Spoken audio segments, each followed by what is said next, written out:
जिसके कान हों वो सुन ले, जिसकी आंखें हों वो देख ले।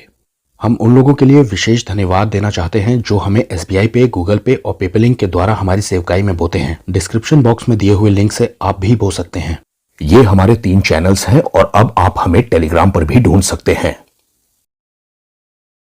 क्या आप जानते हैं कि यहूदी कैसर को टैक्स क्यों नहीं देना चाहते थे? पुरानी व्यवस्था में ऐसा कौन सा पॉइंट था जिसकी वजह से यहूदी ये सिखा रहे थे कैसर को टैक्स देना बिल्कुल भी सही नहीं है? क्या आप जानते हैं रोमन सरकार का राजा कैसर ये कितने प्रकार के टैक्स ले रहा था इजराइल से? और आगे चल करके पौलुस ने क्या सिखाया, टैक्स देना सही है या नहीं? और यीशु मसीह के इस कहने के पीछे कि जो कैसर का है वो कैसर को और जो परमेश्वर का है वो परमेश्वर को दो, इसके पीछे क्या कारण था? और आज क्या मसीही लोगों को दशमांश देना चाहिए या नहीं? ये सब जानने के लिए आइए घटना के बैकग्राउंड को अच्छी तरह से समझते हैं। मत्ती 22:15। तब फरीसियों ने आपस में विचार किया कि उसको किस प्रकार बातों में फंसाएं। इंग्लिश में आया है entangle him in his talk, और आगे बड़ी खास बात लिखी है, सो उन्होंने यानी कि फरीसियों ने अपने चेलों को हेरोदियों के साथ उसके पास भेजा। अब ये जो फरीसी थे ये बहुत ज्यादा रिलीजियस थे, ये बस व्यवस्था को मानने में, उसे पूरा करने में विश्वास रखते थे। लेकिन ये जो हेरोदी लोग थे ये हेरोद राजा के बड़े ही वफादार थे। इनका मेन कंसर्न ये था कि इनकी गद्दी नहीं जानी चाहिए, यानी कि हेरोद की, क्योंकि रोम का राजा उस वक्त ऐसा कर सकता था। ये भी याद रहे कि हेरोद जो था वो एदोमी था। अब फरीसियों और हेरोदियों का एक साथ आना ये एक बहुत बड़ी बात थी। ये दोनों ही ग्रुप एक दूसरे को पसंद नहीं करते थे, लेकिन यीशु मसीह को फंसाने के लिए इन्होंने एका किया था, अलायंस बनाया था। और इसकी वजह ये थी कि यीशु मसीह एक बड़ा खतरा बनते जा रहे थे उनके लिए। फरीसियों के नियम कायदे खतरे में थे और हेरोदियों की राजगद्दी खतरे में थी। फरीसियों और हेरोदियों के बीच में जो मेन मुद्दा था वो टैक्स का ही था, क्योंकि रोमन्स ने ही हेरोद को राजा बनाया था। हेरोदी चाहते थे कि रोमन्स को टैक्स दे हर यहूदी, लेकिन फरीसी कभी नहीं चाहते थे कि रोमन्स को टैक्स दिया जाए। आगे वो यीशु से कहते हैं कि हम जानते हैं कि तू सच्चा है और परमेश्वर का मार्ग सच्चाई से सिखाता है, और तू किसी की परवाह नहीं करता है क्योंकि तू मनुष्यों को देखकर बातें नहीं करता। और ध्यान से देखिए तो आज हर एक प्रचारक यही बातें तो सुनना चाहता है। इसी तरह की चापलूसी की बातें कोई भी मैन ऑफ गॉड सुनना चाहता है, लेकिन यीशु मसीह उनकी बातों में फंसे नहीं। और उनसे भी सवाल उठाया गया तो कर या टैक्स के ऊपर ही उठाया गया कि तू क्या समझता है, कैसर को कर देना उचित है या नहीं? इंग्लिश में ध्यान दीजिए, लिखा है lawful to give tribute to Caesar और नॉट।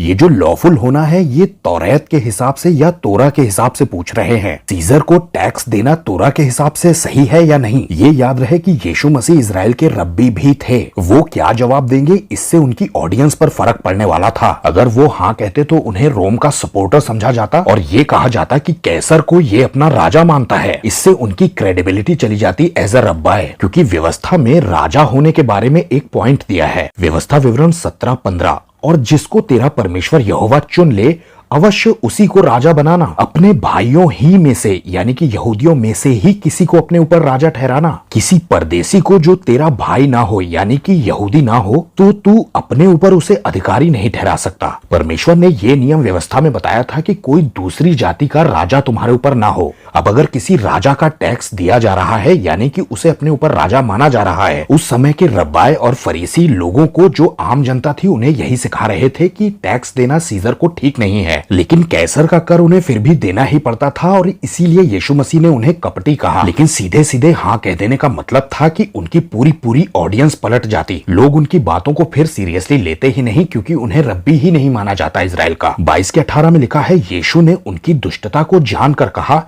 हे कपटियों यानी कि पाखंडियों, हिपोक्रेट्स, मुझे क्यों परखते हो? मुझे कर का एक सिक्का दिखाओ। तब वे उसके पास एक दिनार ले आए। तब उसने उनसे पूछा, ये छाप और ये नाम किसका है? इंग्लिश में देखिए, यहाँ पर लिखा है इमेज और सुपरस्क्रिप्शन किसका है, और ये जो ट्रिब्यूट मनी है इस पर भी ध्यान दीजिए। दरअसल राजाओं की तस्वीर खुदी होती थी उन सिक्कों पर जो इजराइल में चलाए गए थे। जो सिक्का दिखाया गया वो तिबेरियुस कैसर का था, और ये सिक्के आज भी मौजूद हैं, जो कि इस बात की गवाही देते हैं कि यीशु मसीह की ये घटना बिल्कुल सच्ची है। रोमन सरकार का जो टैक्सेशन सिस्टम था वो 4 तरह के कर वसूल कर रहा था। पहला था था प्रॉपर्टी टैक्स, जो कि रोड्स और बिल्डिंग बनाने के काम आता था। अगला टैक्स था इनकम टैक्स, जो कि पब्लिक के लिए ही लिया जाता था ताकि पब्लिक बिल्डिंग्स और प्रोजेक्ट्स बनाए जा सके। तीसरा टैक्स था कस्टम टैक्स, जो कि ट्रैवल करने के लिए दिया जाता था कि अगर आपका कारवां यहाँ से वहां जा रहा है रोमन सरकार में, तो आपको सुरक्षा दी जाएगी और उसी से सैलरी दी जाती थी रोमन सैनिकों की। और चौथा टैक्स था सेंसस टैक्स, जो कि कैसर अपने लिए इस्तेमाल करता था, जो वो चाहेगा उसमें खर्च करेगा। और इसी टैक्स को पे करने के लिए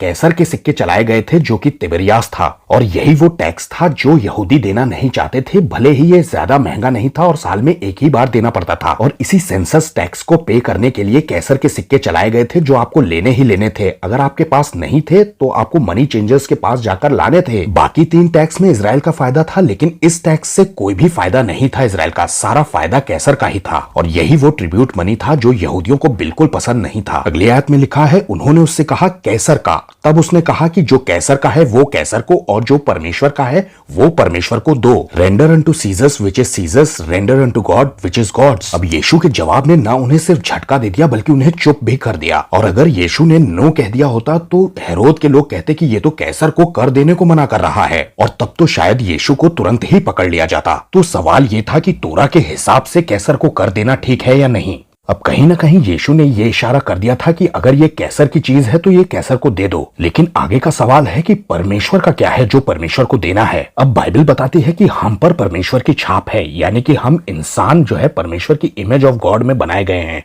इसलिए हमें परमेश्वर को अपने आप को सौंपना है। लेकिन रुकिए, बाइबल आपके कमाए हुए पैसों में से एक हिस्सा, यानी जिसे दशमांश कहा जाता है, इसे परमेश्वर का हिस्सा कहती है। आपकी कमाई का 10वां हिस्सा यानी कि 10% ये परमेश्वर का है, और जो परमेश्वर का है उसे परमेश्वर को दो। इसका मतलब यह है कि आपको वो चीज परमेश्वर को लौटानी है। परमेश्वर के भवन में जिस कलीसिया से आप जुड़े हुए हैं, जिसके अधीन आप हैं, आप उस पास्टर को, आप उस कलीसिया में वो दशमांश देते हैं अपना। और ऐसा ना करने वाले को बाइबल परमेश्वर को धोखा देने वाला कहती है, जिसने परमेश्वर को ही लूट लिया हो, परमेश्वर का माल हड़प लिया हो। आज कलीसियाओं में कई लोग ये सिखा रहे हैं कि दशमांश देने की कोई जरूरत नहीं है, ये तो पुराने नियम में हुआ करता था, और अगर इसे नए नियम में लागू करना ही है तो फिर खतना भी कराओ या फिर पुराने नियम की तरह बलिदान भी चढ़ाओ। और ऐसा करके वो परमेश्वर की कलीसिया को ये सिखा रहे हैं कि परमेश्वर से सिर्फ लो, परमेश्वर को कभी कुछ देना नहीं, लौटाना नहीं। मतलब कलीसिया में किसी नियम कायदे कानून की कोई जरूरत नहीं है। देखिए, परमेश्वर दाता है और यही गुण वो अपने बच्चों में भी देखना चाहता है।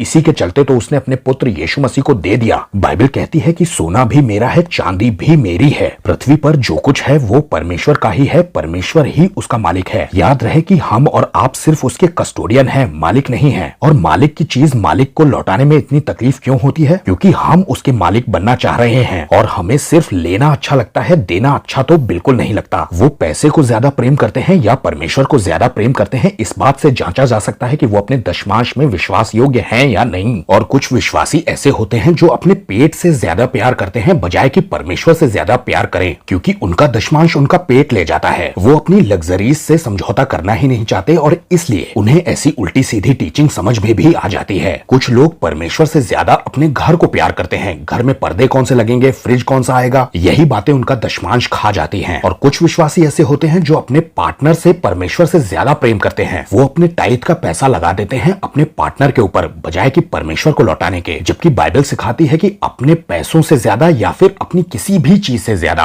परमेश्वर से प्रेम करना है। Love your God more than anything. और आगे चलकर के पौलुस के जमाने में यहूदियों से ये बात क्रिश्चियंस में भी फैल गई थी कि टैक्स देना है या नहीं देना, और पौलुस इस बात को क्लियर करता है। रोमियो 13:6, इसलिए कर भी दो, यानी कि ट्रिब्यूट पे करो, क्योंकि शासन करने वाले परमेश्वर के सेवक हैं और वो सदा इसी काम में लगे रहते हैं। मतलब कि परमेश्वर ने ही अधिकार दिया है, वो टैक्स ले रहा है, इसलिए दो। 7वें आयत में लिखा है, इसलिए हर एक का हक चुकाया करो, ड्यूज जितने हैं वो पे करो। जो महसूल ले रहा है यानी कस्टम टैक्स ले रहा है उसे कस्टम टैक्स दो, जिससे डरना चाहिए उससे डरो, और जिसका आदर करना चाहिए उसका आदर करो। जितने भी ड्यूज हैं, ट्रिब्यूट है या कस्टम्स हैं, ये आपको पे करने हैं। पौलुस ने भी यीशु मसीह जैसी ही शिक्षा दी थी, और इन सब बातों का कॉन्टेक्स्ट पहली आयत में मिलता है 13:1 में। हर एक व्यक्ति प्रधान अधिकारियों के अधीन रहे। कोई ऐसा अधिकार नहीं है जो परमेश्वर की ओर से ना हो, और जो अधिकार है वे परमेश्वर के ठहराए हुए ही हैं, और जो कोई इन अधिकारों का विरोध करता है वो परमेश्वर की विधि का सामना कर रहा है, और सामना करने वाले दंड पाएंगे। उस समय के लोग यही सिखा रहे थे कि ये देश हमारा है और हम अपने देश में दूसरे आदमी को टैक्स नहीं देंगे, लेकिन बाइबल कहती है कि ऐसा मत करना, क्योंकि ऐसे स्थान पर परमेश्वर ने ही उसे बैठाया है, और अगर आप उसका भय नहीं मानते या फिर उसके अधीन नहीं रहते तो आप परमेश्वर की ओर से दंड पाएंगे। तो जो कैसर का है वो कैसर को, और जो परमेश्वर का है वो परमेश्वर को देना है हमें।